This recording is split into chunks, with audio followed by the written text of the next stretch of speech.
Every day of my life, I approach it with a state of empathy, right? Regardless of what color, what creed, what race you are, I look at people as human beings. I think that's important. But life is always about taking a stand and holding principles. So I want to explain what I feel like my stance is as a black male in this world, okay? And conversations that I've had with my brothers and sisters in the black community. And I want you guys to empathize with it and hear me on it.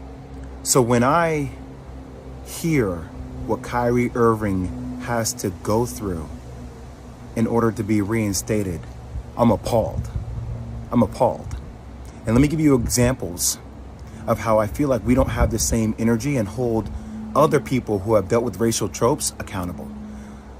So when Sarah Silverman does blackface, or when Don Imus says nappy-headed hoes, or when Howard Stern calls somebody the N-word in the skit, or when Brett Favre takes money from the state of Mississippi, we don't ask them to get sensitivity training.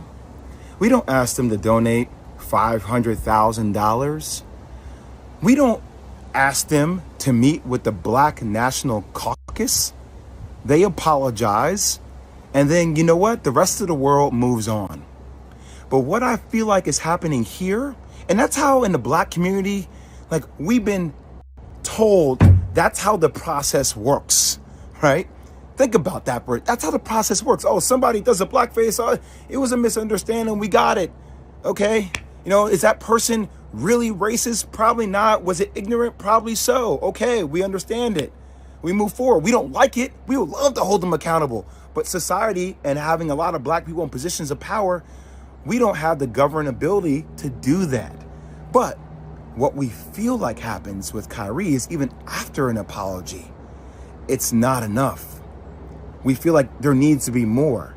And a lot of people I've spoken to over the last couple of days talk about this thing. Older mentors of mine talk about buck breaking. So we talk about tropes.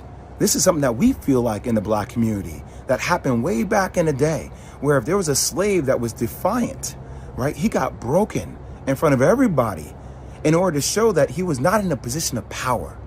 And that at the end of the day, he had to do what he was told to do because that's what was mandated of him.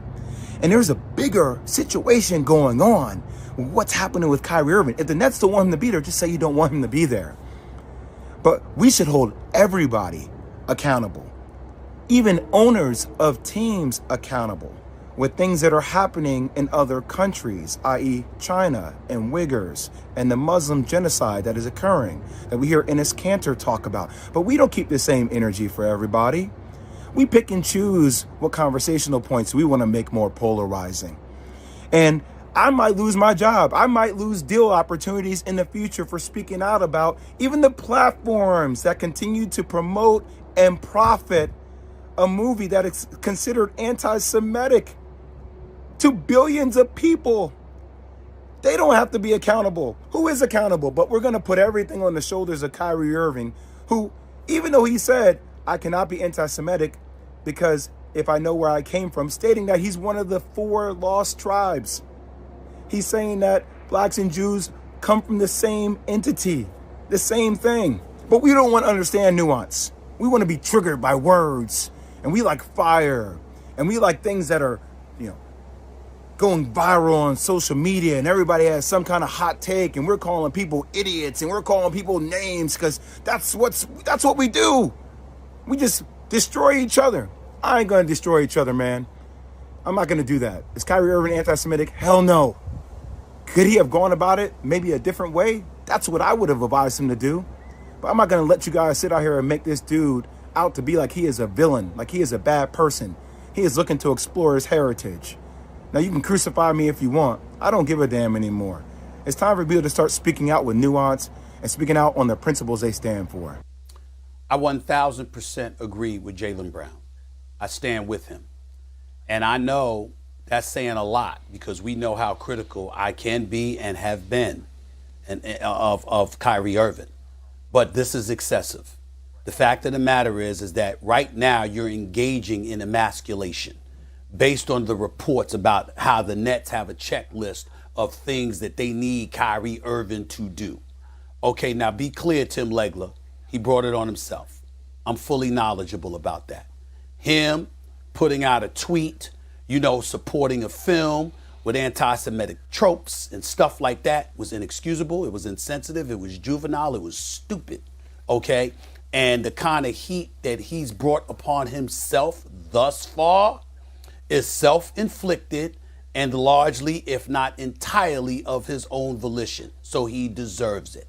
But now you're going a step too far. Okay? The man apologized. All right? He's been suspended. And that.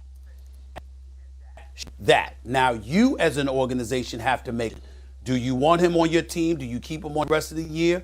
Or you can elect to let him go while making him sit home and you have to pay him unless you trade him. It's that simple. But to sit up there and to have these lists of conditions that he has to do, I think what you're trying to do is elevate the level of embarrassment that is being thrown in his direction and, dare I say, emasculate him, which is why Jaylen Brown has spoken up, which is why black people are going to raise holy hell about that, and which is why I'm going to be one of those folks leading the chorus to raise holy hell about that. Leave a man alone. Keep him on a team or let him go. Suspend him, bring him back. But when you start talking about, well, he needs training and all of that, wait a minute now. The fact of the matter is he apologized. He acknowledged, albeit a bit too late as far as I'm concerned, he still apologized, acknowledged that he's not anti-Semitic, okay, that he made a mistake in putting the film out there, okay. Of course, when the owner reaches out to you, you should respect this man that's paying you and reach back out to him. Of course, Joe Tsai should demand, we have to meet and have a conversation before I let you back on his team. That is reasonable. That is understandable. But to then try to articulate that he needs to go through sensitivity training and all of this other stuff, now you really digging it in. It's unnecessary. It's uncalled for. If the Anti-Defamation League wants to raise holy hell about that, and they want that, and they request that of Kyrie Irving, that's between them and Kyrie Irving. Last time I recall, Josiah is not Jewish. Josiah is an owner for the Brooklyn Nets. You want him on the team or you don't. But to sit there and highlight and articulate these processes that he must go through, it seems to be a bit pouring on. I don't appreciate it. I don't like it. It's a bit excessive. And that's what I wanted to say about it. Go ahead, Tim. Yeah, all right. Well, first, listen, there's a lot of layers to this story, right? So let's start with the Jaylen Brown comments. I completely agree with you, Stephen A. When you look at the list. Point. There's no disagreement between you and I in that regard. What I'm saying is that now it comes down to you trying to emasculate him because of the decisions that he's made and because of how he handled it. My point is, let him go. Cut him, send him home and say you'll pay him for the rest of the season, or let him come back, as opposed to putting it on Front Street in a completely, entirely different situation.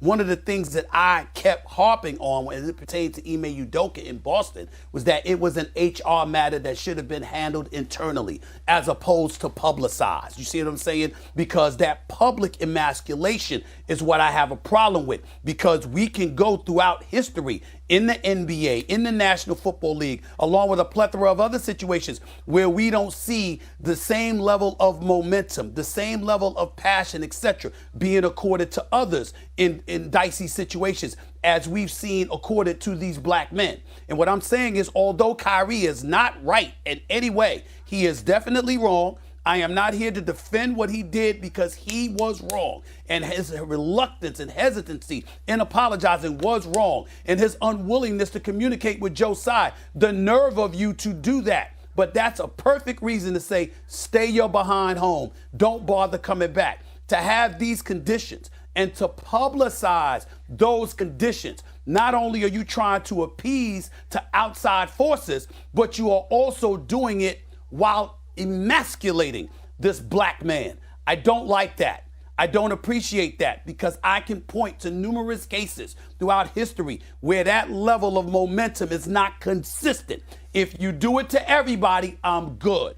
But when you highlight it for certain people, That's when I have a problem with it. And that is why I'm standing up here now saying they're crossing the line with how they publicized the conditions, the remedial conditions under which they want Kyrie